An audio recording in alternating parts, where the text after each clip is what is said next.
J'en peux plus de moi, c'est incroyable ce qui m'est arrivé.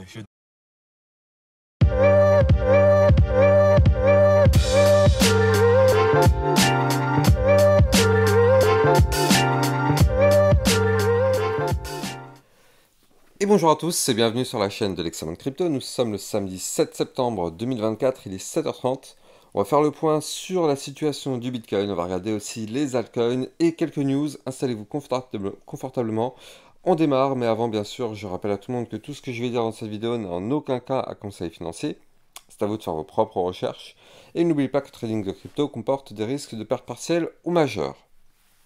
Du côté de la map de liquidité, donc on a été nettoyer ce qui se passe entre les 54 et les 53.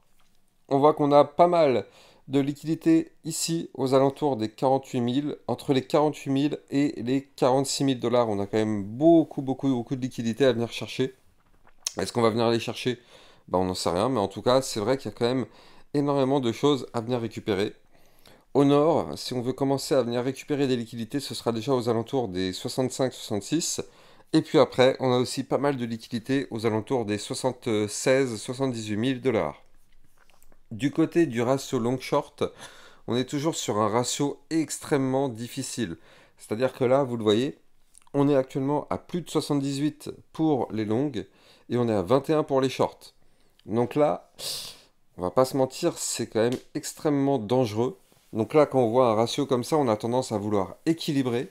Donc pour équilibrer, qu'est-ce qui pourrait se passer? Eh bien, il pourrait se passer une chute pour que les longues commencent petit à petit à redescendre et se rapprocher un peu plus du niveau des 50 et que les shorts pourraient remonter.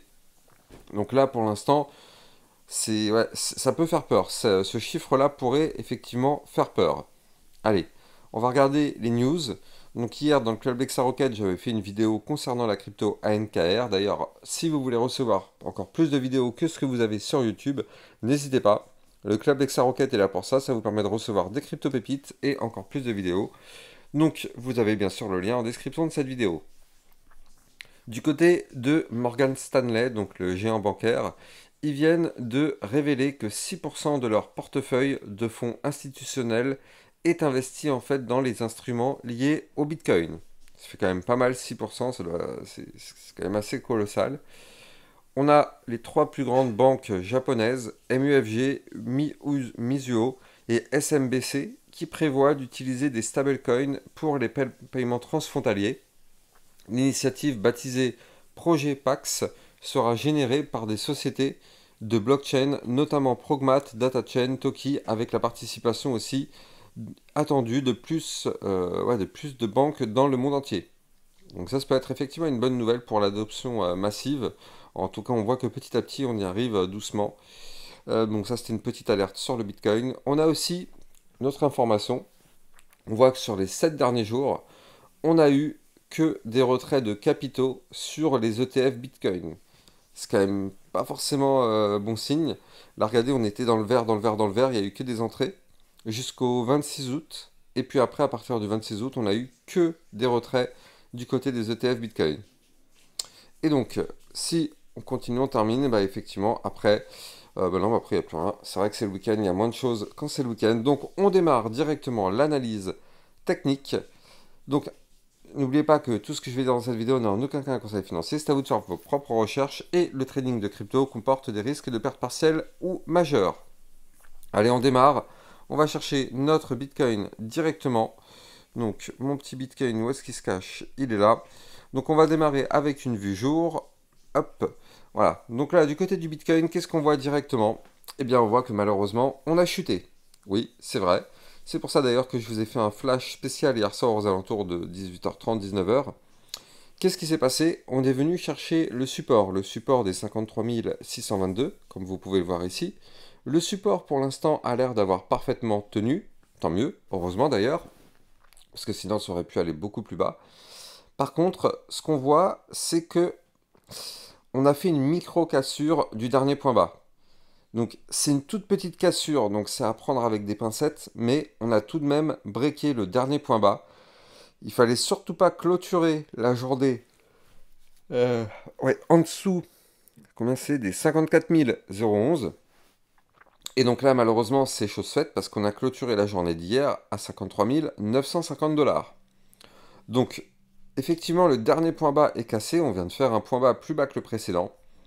Maintenant, on a quand même le support qui est là, 53 622. Donc, heureusement qu'il y a ce support, sinon on aurait pu aller beaucoup plus bas.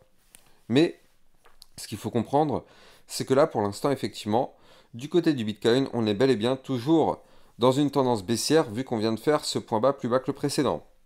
Donc là, pour l'instant, ce sont toujours les bears, malheureusement, qui sont dans le momentum. C'est un momentum bear qui dure quand même depuis pas mal de temps. Si on se met en vue hebdomadaire, on voit qu'en fait, ce momentum bear a commencé le 29 avril. Et depuis le 29 avril, on fait que chuter, même si dans cette chute, on a de temps en temps des remontadas, mais on fait que chuter. D'un point de vue hebdomadaire, ce qui est bien, c'est qu'effectivement, on a fait que chuter, mais regardez, la semaine n'est pas terminée, hein. Peut-être que la semaine, elle, va se terminer dans l'ancien range. C'est-à-dire que si jamais on clôture la semaine au-dessus des 55 774, et bien du coup, ça pourrait invalider cette tentative de cassure hebdomadaire par le bas, et peut-être, pourquoi pas, entraîner un mouvement haussier par la suite. Pour l'instant, on n'y est pas encore, on n'est que samedi, et en général, on le sait, quand c'est le week-end, le Bitcoin a tendance à latéraliser. Donc là, c'est ce qu'il est peut-être en train de faire, amorcer une phase de latéralisation, mais avant ça, je rappelle que, souvenez-vous, le Bitcoin était, comme vous le voyez ici, en blanc dans un canal descendant. Ce canal descendant a été breaké par le bas hier, comme vous pouvez le voir ici. Hop, il y a eu la cassure du canal descendant par le bas. Et donc là, avant d'avoir une latéralisation, on pourrait déjà avoir ce qu'on appelle le pullback. C'est-à-dire qu'on pourrait revenir rechercher le bas du canal descendant, donc c'est-à-dire le bas du canal qu'on avait breaké hier. On pourrait venir le rechercher justement pour faire ce qu'on appelle le pullback. En gros, c'est qu'on vient retester la zone de support qu'on a cassée et on voit si en tant que résistance on arrive à la breaker ou pas. Donc là, effectivement, on pourrait s'attendre effectivement à un retour sur la zone, pourquoi pas, des 55 000 $ pour revenir retester ce bas du canal. Et à ce moment-là, si on y arrive, on verra comment le Bitcoin va se comporter. Soit il réintègre le canal par le bas, et donc dans ce cas-là, ce sera plutôt une bonne nouvelle, parce que je rappelle que si on fait ça, ce serait pour par la suite aller chercher le haut du canal, donc le haut du canal qui se trouve quant à lui aux 57 000 $, soit malheureusement, on n'arrive pas à réintégrer ce canal descendant par le haut, et vous l'avez compris, on risque d'aller plus bas. Donc là, on est clairement dans une zone mitigée, mais bon, il est possible tout de même d'avoir une petite remontada, mais bon, en tout cas, quoi qu'il arrive, comme vous pouvez le voir ici sur ce tracé, on n'aura strictement rien du tout dans tous les cas pour le moment, tant qu'on n'arrive pas à casser la résistance des 54 425. Vous le voyez, ici, on a une résistance, elle est là, tant qu'on n'arrive pas à péter cette résistance, d'ailleurs, c'est celle qui nous a rejeté déjà, donc tant qu'on n'arrive pas à la péter, c'est inutile d'espérer quoi que ce soit. Et si on n'arrive pas à péter cette résistance, il est possible qu'on latéralise entre ces fameux 54 425 et les 53 622 pendant tout le week-end. Donc on verra bien. On verra bien comment ça va se passer ce week-end. Soit on fait cette latéralisation comme je suis en train de vous le montrer, soit on casse la résistance par le haut pour faire justement le pullback. Soit bien sûr on peut casser le support par le bas et là on s'effondre. Mais ça je ne crois pas trop à ce scénario. Moi je crois plutôt au scénario du pullback pour revenir retester le bas du canal descendant. Donc là, bon, effectivement, du côté du Bitcoin, je pense qu'on est plutôt très clair sur la situation. On va regarder maintenant donc l'Ethereum. Hop, qu'est-ce qui nous fait notre Ethereum? Le temps que je cherche l'Ethereum, n'oubliez pas que justement, si vous voulez recevoir toutes mes news, toutes mes actualités, tout ce qu'il faut savoir sur l'environnement crypto-monnaie, n'hésitez pas à venir me suivre sur X. Vous avez le lien en description de cette vidéo. Hop, on retourne sur notre... Voilà, donc là, on le voit, l'Ethereum. L'Ethereum est venu trouver support parfait. Bah tiens, regardez, comme quoi c'est vraiment chirurgical, hein. Ça fait maintenant plus d'une semaine que je vous parle du niveau clé des 2146 $ sur l'Ethereum. Et ben bingo, qu'est-ce qui s'est passé hier? Comme vous pouvez le voir, on est venu chercher au millimètre près les 2146. Comme quoi c'est tellement chirurgical le trading. Donc là, on le voit, on est venu rebondir parfaitement sur mon support des 2146. Donc pour l'instant, comme on peut le voir, il y a rebond. Problème, c'est qu'on a une résistance juste au-dessus de la tête à 2343 $. Donc là, pour l'instant, on est bloqué entre ces deux niveaux clés du côté de l'Ethereum.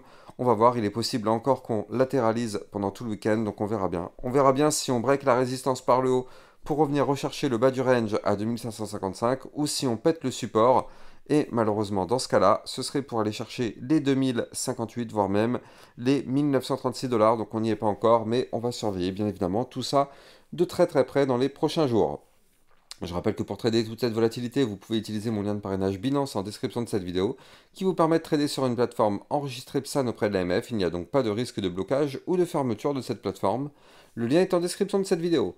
Moi, j'ai plus qu'à vous souhaiter une bonne journée. N'oubliez pas de vous abonner, liker, commenter, partager à la chaîne YouTube. Ça permet justement d'avoir un meilleur référencement. Je compte sur vous. Donc, passez une bonne journée et à plus tard. Ciao, ciao.